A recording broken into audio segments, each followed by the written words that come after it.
Genesis chapter 41. After 2 whole years, Pharaoh dreamed that he was standing by the Nile. And behold, there came up out of the Nile 7 cows, attractive and plump, and they fed in the reed grass. And behold, 7 other cows, ugly and thin, came up out of the Nile after them, and stood by the other cows on the bank of the Nile.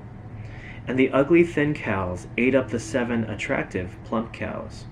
And Pharaoh awoke, and he fell asleep and dreamed a second dream. And behold, 7 ears of grain, plump and good, were growing on one stalk. And behold, after them sprouted 7 ears, thin and blighted by the east wind. And the thin ears swallowed up the 7 plump full ears. And Pharaoh awoke, and behold, it was a dream. So in the morning his spirit was troubled, and he sent and called for all the magicians of Egypt and all its wise men. Pharaoh told them his dreams, but there was none who could interpret them to Pharaoh.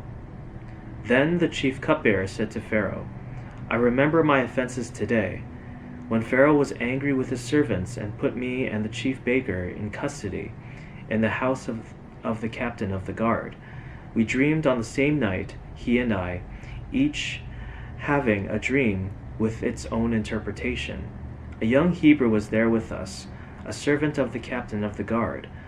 When we told him, he interpreted our dreams to us, giving an interpretation to each man according to his dream. And as he interpreted to us, so it came about. I was restored to my office, and the baker was hanged. Then Pharaoh sent and called Joseph, and they quickly brought him out of the pit. And when he had shaved himself and changed his clothes, he came in before Pharaoh. And Pharaoh said to Joseph, I have had a dream, and there is no one who can interpret it.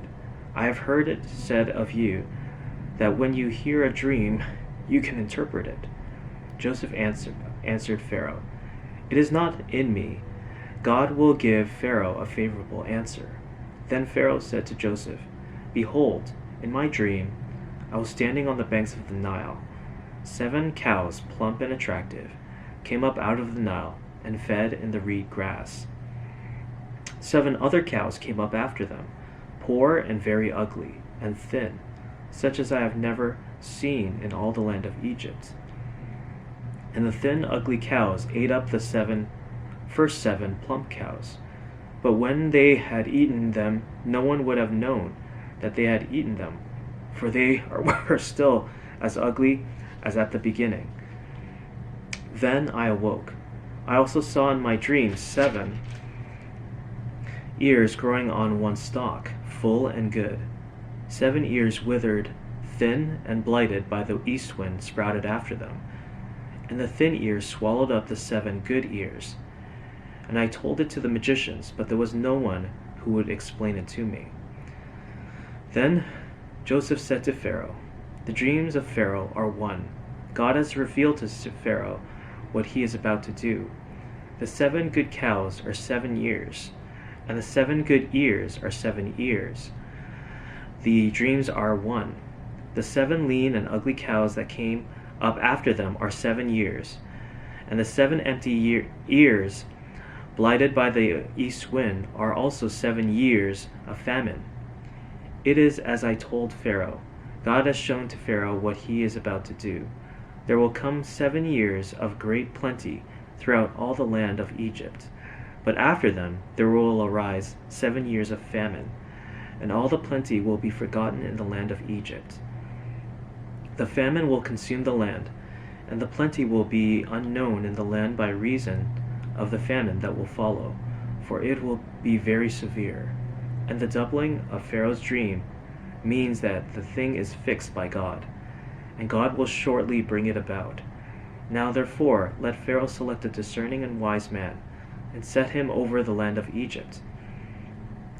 Let Pharaoh proceed to appoint overseers over the land, and take 1/5 of the produce of the grain of Egypt during the 7 plentiful years, and let them gather all the food of these good years that are coming, and store up grain under the authority of Pharaoh for food in the cities, and let them keep it, That food shall be a reserve for the land against the 7 years of famine that are to occur in the land of Egypt, so that the land may not perish through the famine."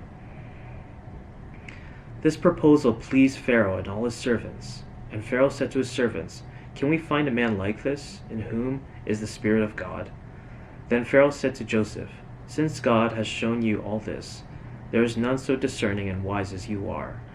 You shall be over my house, and all my people shall order themselves as you command. Only as regards the throne will I be greater than you."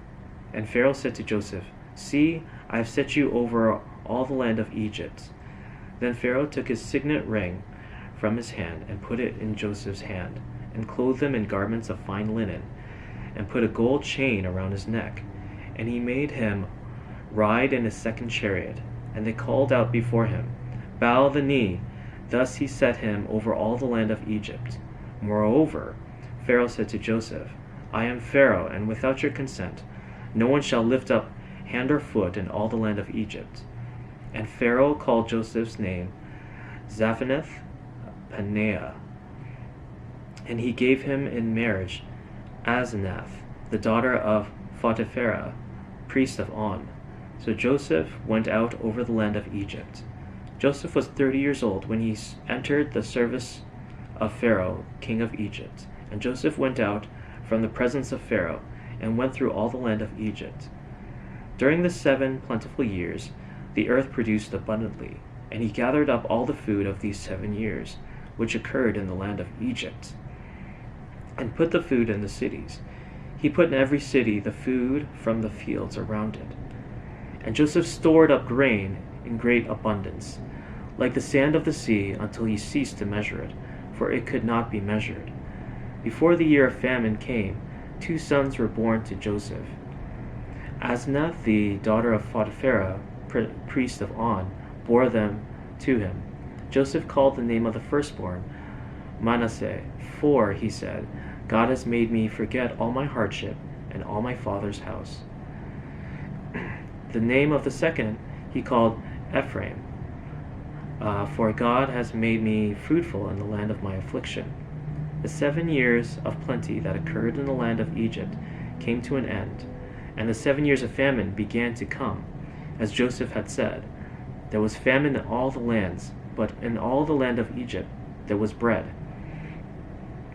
When all the land of Egypt was famished, the people cried to Pharaoh for bread. Pharaoh said to all the Egyptians, "Go to Joseph. What he says to you, do." So when the famine had spread over all the land, Joseph opened all the storehouses and sold to the Egyptians, for the famine was severe in the land of Egypt.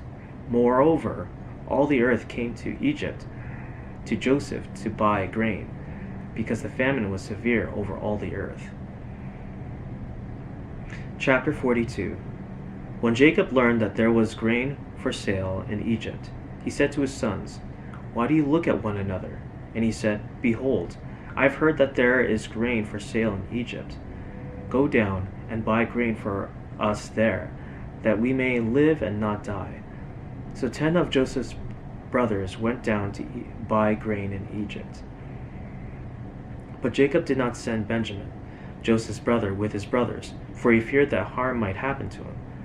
Thus the sons of Israel came to buy among the others who came, for the famine was in the land of Canaan. Now Joseph was governor over the land. He was the one who sold to all the people of the land. And Joseph's brothers came and bowed themselves before him, with their faces to the ground. Joseph saw his brothers and recognized them, but he treated them like strangers and spoke roughly to them.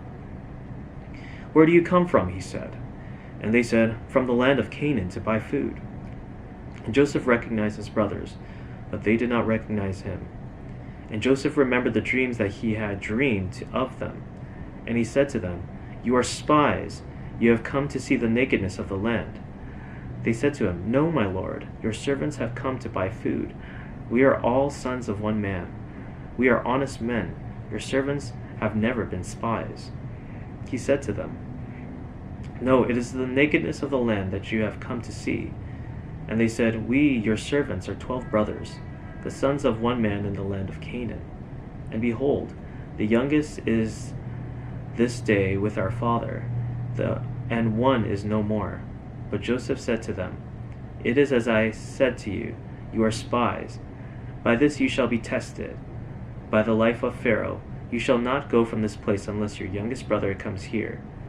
Send one of you, and let him bring your brother, while you remain confined, that your words may be tested, whether there is truth in you. Or else, by the life of Pharaoh, surely you are spies.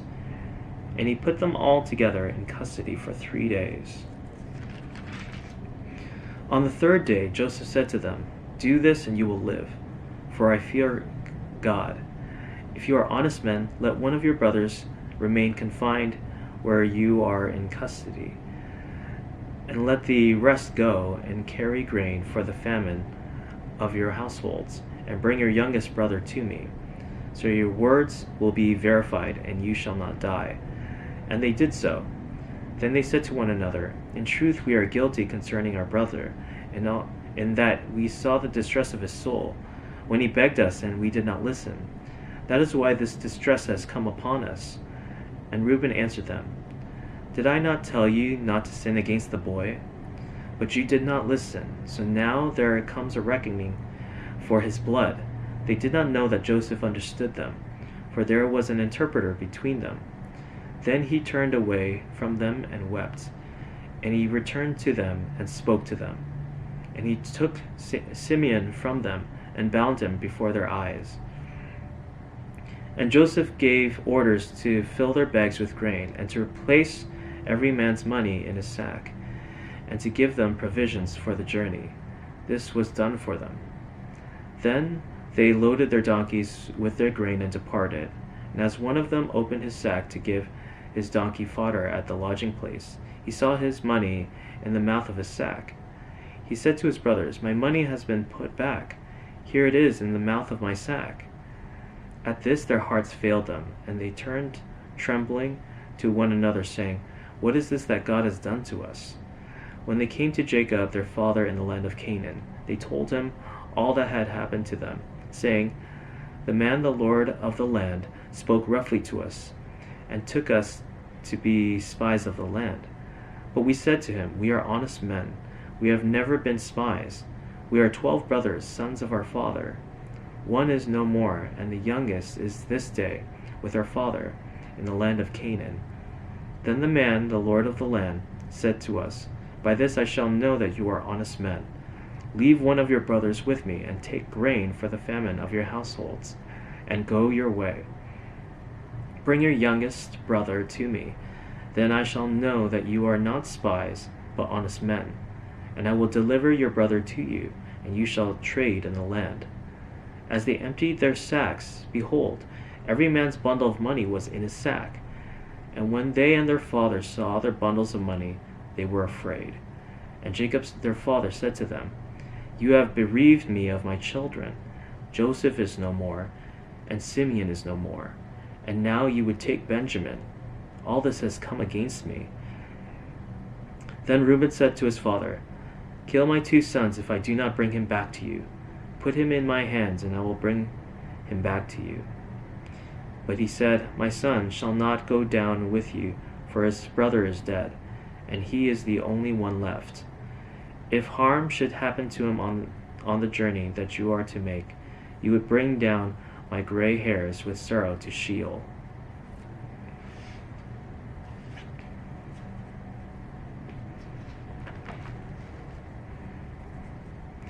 Psalms chapter 13. How long, O Lord, will you forget me forever? How long will you hide your face from me? How long must I take counsel in my soul, and have sorrow in my heart all the day? How long shall my enemy be exalted over me? Consider and answer me, O my Lord, O Lord my God. Light up my eyes, lest I sleep the sleep of death. Lest my enemies say, I have prevailed over him. Lest my foes rejoice because I am shaken. But I have trusted in your steadfast love. My heart shall rejoice in your salvation. I will sing to the Lord because he has dealt bountifully with me.